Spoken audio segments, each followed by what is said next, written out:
سارے حضرات درود شریف پڑھیے۔ الصلاۃ والسلام علیک یا نبی اللہ وعلی آلک واصحابک یا حبیب اللہ۔ حمد و صلاۃ کے بعد عالی مرتبہ ذی احترام حضرت قبلہ پیر سید حامد علی شاہ صاحب دامت برکاتہم العالیہ آپ صدارت فرما رہے ہیں۔ ہمارے میزبان حضرت علامہ قاری محمد نوید چشتی صاحب دامت برکاتہم العالیہ آپ نے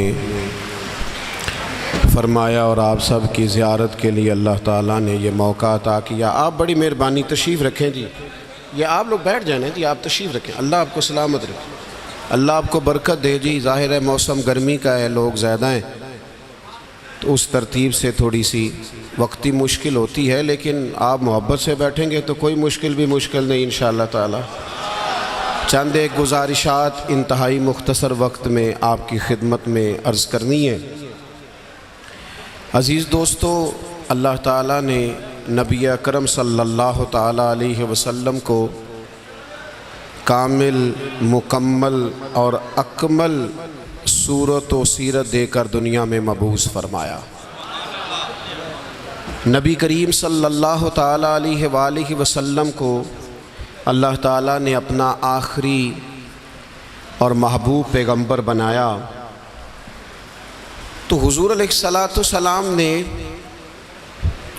تکمیل انسانیت کے لیے ساری ہدایات اپنے کرم سے اپنی امت کو عطا فرمائی۔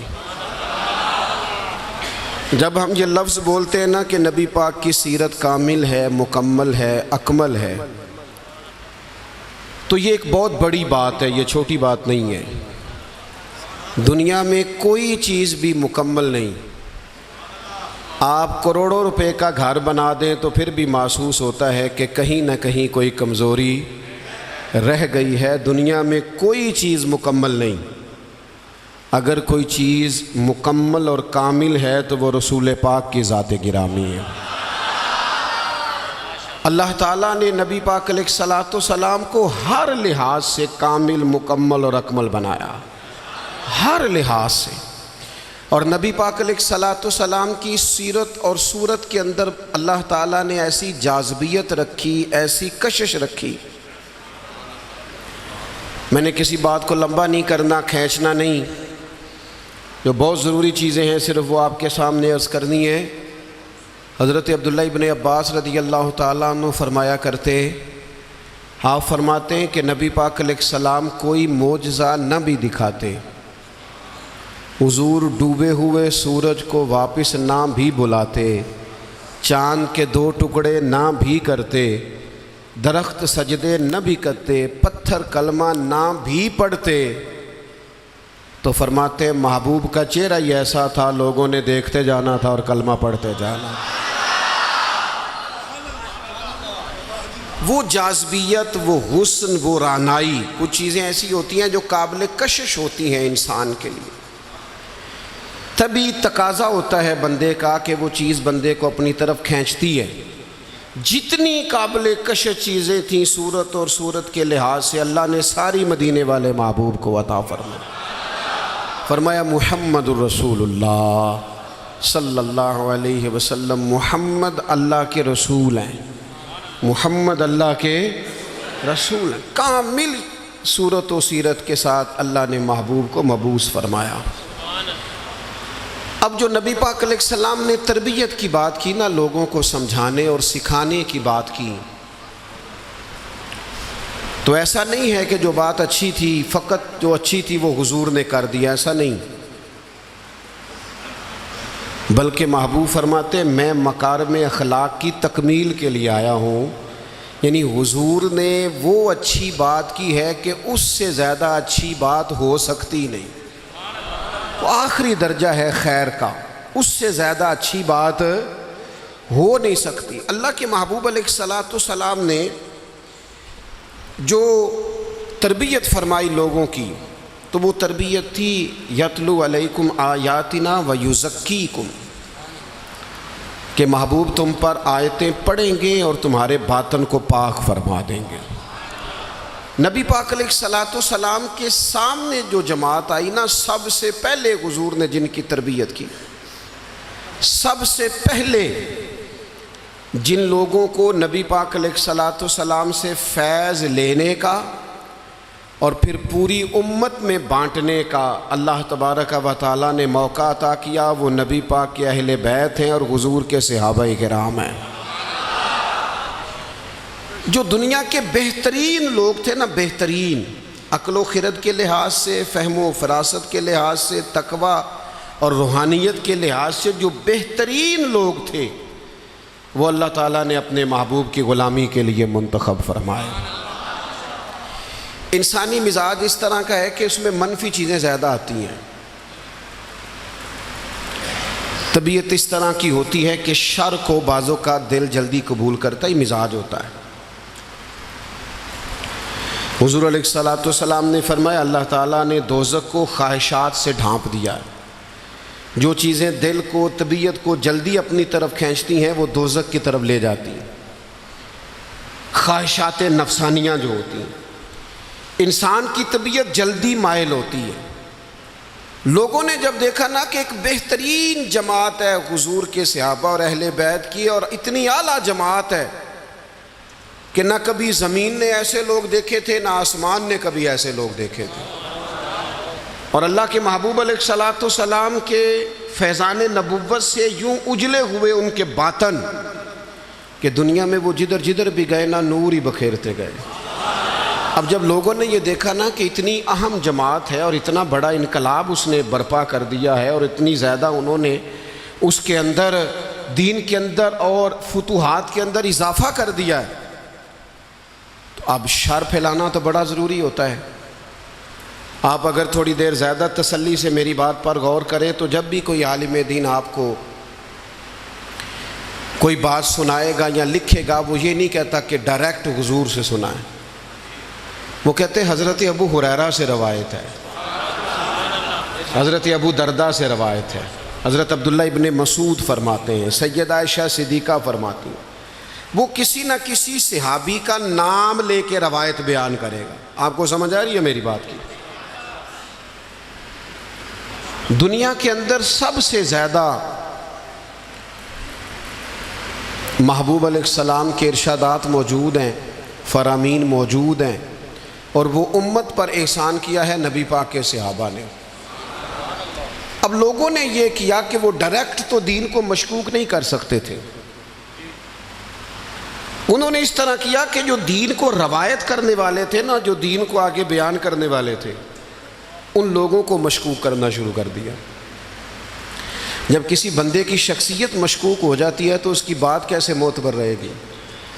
لوگوں نے چال یہ چلی، زیادتی یہ کی دین کے ساتھ کہ صحابہ اور اہل بیت کی لڑائیاں ثابت کرنی شروع کر دی، معاذ اللہ عداوتیں ثابت کرنی شروع کر دی، اور ان لوگوں کو مشکوک کرنا شروع کر دیا، تاکہ اب ظاہر ہے جب ایک شخص ہی مشکوک ہو جائے گا تو اس کی بیان کردہ بات کیسے ٹھیک رہے گی۔ تو جب آپ صحابہ اور اہل بیت کے تعلق سے کسی تشکیک کا شکار ہوتے ہیں تو جتنا دین وہ لائے، قرآن مجید کو جمع کرنا شروع کیا تھا حضرت صدیق اکبر نے، اور اس میں بھرپور کردار ادا کیا سیدنا عثمان غنی نے۔ تو جب آپ ان لوگوں کو ہی مشکوک کر دیں گے تو جو کام انہوں نے کیے وہ کیسے معتبر رہیں گے؟ خدا را دین کو سمجھنا، بات کو سمجھنا۔ اولین جماعت کے خلاف یہ سازش کی گئی، لوگ تاریخ کی کتابیں کھول کھول کے سامنے رکھتے ہیں اور لوگ جانے کیا کیا لے کے آتے ہیں۔ میں نے تو اللہ کا قرآن پڑھا ہے، رب قرآن مجید میں فرماتا ہے محمد الرسول اللہ والذین معہ اشداء علی الکفار، فرمایا محمد صلی اللہ تعالی علیہ وسلم اللہ کے رسول ہیں اور ان کے جو ساتھ لوگ ہیں وہ کافروں پر سخت ہیں۔ رحماء بینہم، آپس میں تو بڑے رحم دل ہیں۔ تو اللہ کا قرآن کہہ رہا ہے وہ آپس میں رحم دل ہیں، وہ آپس میں پیار کرنے والے ہیں، وہ ایک دوسرے کا احترام۔ اللہ کا قرآن کہتا ہے رحماء بینہم۔ میرا خیال ہے جب قرآن کی آیت سامنے آ جائے تو پھر تاریخ کی کتاب کی تو ضرورت نہیں رہتی، پھر تاریخی حوالوں میں الجھنے کی حاجت ہے۔ اللہ نے کہہ دیا رحماء بینہم، وہ آپس میں مہربان ہیں، ہو ہلکا یاراں تو بریشم کی طرح نرم۔ رزق میں حق و باطل ہو تو فولاد ہے مومن. مومن تو آپس میں رحم دل ہوتے ہیں، ایک وجود کی طرح ہوتے ہیں. علامہ اسماعیل لکی رحمۃ اللہ نے لکھا ہے کہ ایک مقام پہ نا تمام صحابہ بیٹھے تھے. ہمارا ایک مزاج ہوتا ہے کہ ہم عزتیں نہیں دیتے، طبیعت ہوتی ہے. اور کچھ لوگ ایسے ہوتے ہیں جنہوں نے طے کر لیا ہوتا ہے کہ مجھے عزت ملنی ضرور چاہیے. یہ بھی بہت بڑا مشکل کام ہے. بہت سارے لوگ خود اپنے لیے پروٹوکول کا اہتمام کر لیتے ہیں، وہ زیادہ نقصان کا باعث ہوتا ہے. کوئی سیاسی، سماجی، فلاحی بڑا آدمی آ جائے نا کبھی محفل میں، تو وہ گردن اونچی کر کر کے دکھاتا ہے پیچھے کہ لو میں آ بھی گیا ہوں اور نقیب صاحب نے میرا نام ہی نہیں لیا. اور بہت سارے بندوں کی تعریف نہ کرو تو نیند نہیں آتی بیچاروں. یہ ابھی ہم آ رہے تھے نا تو ہم نے اپنے میزبان کو ٹیلی فون کر کے کہا کہ مہربانی کرنا کسی استقبال کا اہتمام نہ کرنا، فقیروں اور وزیروں میں کوئی تو فرق رہنا چاہیے، کوئی تو فرق رہ جائے. یہ پہلے کہا، آنے سے پہلے کہا، پوچھ سکتے ہیں. اور میں آ رہا تھا تو ایک سنگی جو ہیں وہ جلدی سے گرنے لگے پیروں میں. میں آپ کو ذمہ داری سے کہتا ہوں، آپ ہماری بات مانیں جو کہہ رہے ہیں تو پھر ہمارا فائدہ ہے، ورنہ پیروں کی کیا بات ہے. میرے جیسے تو گناہ گار کے ہاتھ چومنے سے بھی آپ کو کچھ نہیں ملے گا، کوئی فائدہ نہیں. مان نانم کے من دانم، یہ تو مجھے آپ نے کرسی پہ بٹھا دیا ہے، ورنہ تو پتہ سارا ہے سردار نو کیتیاں دا ایدہ پردہ چا پایا ہی پلا ہو سی. آپ میں سینکڑوں لوگ ایسے ہیں جو مجھ سے 1000 درجے اعلیٰ ہیں. اس لیے کچھ چیزوں سے باہر آ جاؤ، زندگی کو اس کے اصل حسن کے ساتھ جینا شروع کرو، پھر مزہ آئے گا. کیوں؟ اس لیے کہ میرے کریم محبوب نے فرمایا تو رب کی رضا کے لیے جھک جا، اللہ تجھے عزت عطا فرما دے گا، اللہ تجھے وقار عطا کرے گا. تو جھک جا اللہ کی رضا کی. ان چیزوں سے باہر آ جائیں. جو بات عرض کرنے جا رہا تھا، ہم عزت نہیں دیتے. قابل عزت آدمی کو ہمیشہ عزت دیں. اچھا، اس کے دل میں نہیں ہونا چاہیے. سیاستہ میں حدیث موجود ہے، نبی پاک علیہ السلام نے فرمایا جس بندے کی خواہش ہو نا لوگ مجھے اٹھ کے ملیں، وہ جہنمی ہے. اس کے دل میں خواہش پیدا ہو جائے کہ لوگ کھڑے ہو کے مجھے ملیں، یہ آپ کو سیاستہ میں حدیث ملے گی. لیکن جو قابل عزت ہو اسے عزت دینی چاہیے. اور میں بڑے زمانے سے کہہ رہا ہوں، کسی کو عزت ہمیشہ وہ دیتا ہے جو خود صاحب عزت ہوتا ہے. وہ صاحب عزت لوگ عزت والوں کو عزت دیتے ہیں. بات کی سمجھ آ رہی ہے آپ حضرات کو؟ علامہ اسماعیل لکی رحمۃ اللہ لکھا ہے کہ جگہ پہ صحابہ حضور علیہ السلام کے ساتھ بیٹھے تھے، تو جگہ وہاں بظاہر تھوڑی کم تھی، تو ڈھیر سارے لوگ بیٹھے تھے حضور کی خدمت عالی مرتبت میں زیارت و ملاقات کا شرف پانے کے لیے. تو ظاہری طور پر وہاں جگہ تھوڑی تھی. حضرت ابو بکر صدیق اکبر، افضل البشر بعد الانبیاء بالتحقیق، حضرت صدیق اکبر نہ حضور کے بالکل ساتھ بیٹھے تھے. وہ آج بھی کریم کے بالکل ساتھ ہی ہیں. بالکل حضور کیا مقدر ہیں صدیق و فاروق کے، جن کے گھر رحمتوں کے خزینے میں. بالکل کریم کے ساتھ بیٹھے تھے، بالکل ساتھ. اچانک دروازہ کھلا اور جیسے ہی لوگوں نے چہرے اٹھائے تو مولا علی شیر خدا تشریف لے آئے. ہر بندہ تیار تھا اٹھ کے استقبال کرنے کو، ہر شخص. لیکن حضرت صدیق اکبر نے نہ کسی کو موقع ہی نہیں دیا. سب سے پہلے حضرت ابو بکر اٹھے اور دروازے پر جا کر ان کا استقبال کیا، اور پھر ان کو بازو سے تھام کے لا کے حضور کے قریب بٹھایا اور تھوڑا ذرا سائیڈ پہ ہو کے بیٹھ گئے. ساری اثرات صرف تقریروں کے نہیں ہوتے، بعض اوقات عمل سے بھی ایسا نتیجہ نکلتا ہے، عمل کرنے سے بھی، کہ وہ بات کہیں دور چلی جاتی ہے. حضرت سیدنا صدیق اکبر اٹھے، بازو تھاما، لا کے مولا کائنات کو حضور کے قریب بٹھایا.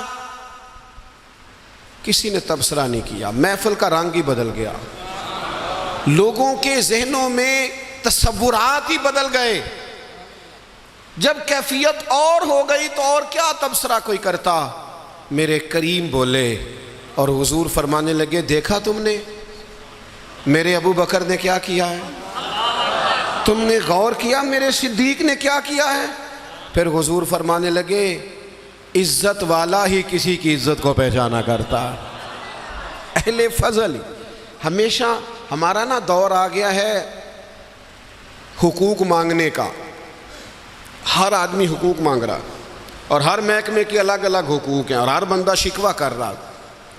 کئی دفعہ مجھے کمزور لگتے ہیں وہ لوگ جو اس طرح شکوے کرتے ہیں۔ ایک جگہ میں دستار فضیلت کے اجتماع میں حاضر تھا تو وہاں ایک صاحب نے بڑے درد سے بات کی کہ لوگ علماء طلباء کی عزت نہیں کرتے، وہ وقار نہیں دیتے۔ میں نے کہا ٹھیک ہے آپ کی بات بڑی حد تک یہ مسئلہ ٹھیک ہے، لیکن اس کا اظہار کبھی بھی کمزوری کے ساتھ نہ کریں، کبھی سہم کے ڈر کے پیچھے ہٹ کے یہ بات نہ کریں۔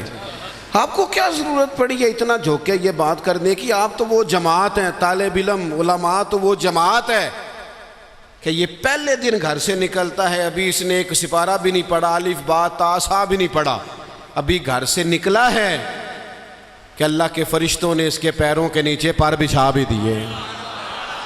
تو رب رسول کی بارگاہ سے اتنا احساس مل رہا ہے تو ادھر ادھر کیوں دیکھتا ہے؟ یہ کچی بات ہے، کمزور مزدور آدمی نا، کئی دفعہ بعض لوگ ملنے آتے ہیں تو کہتے ہیں آپ کیا کام کرتے ہیں؟ کہتے ہیں جی حضرت صاحب پیر صاحب میں نا جی مزدور ہوں۔ میں کہتا ہوں یہ آپ نے جھک جھک کے بات کیوں کی؟ سر جھکا کے آپ نے بات کی میں مزدور ہوں، اس کا کیا معنی ہوا؟ سر جھکا کے وہ بات کرے جس نے کرپشن کی ہے، جس نے مال لوٹا ہے، جو کسی کے پیسوں پہ پلتا ہے۔ تو محنت کر کے دو ہاتھوں سے کما کے کھاتا ہے، تو سر اٹھا کے جیا کر۔ اللہ کے محبوب علیہ السلام نے فرمایا سب سے بہترین روزی وہ ہے جو بندہ اپنے دو ہاتھوں سے محنت کر کے کما کے کھاتا ہے۔ اور ساتھ مثال دی حضور نے فرمایا حضرت داؤد علیہ السلام اپنے ہاتھوں سے محنت کر کے کما کے کھایا کرتے، گردن کو جھکا دیتا ہے خیرات کا پتھر، جہاں میں مانگنے والوں کے سر کبھی اونچے نہیں ہوتے۔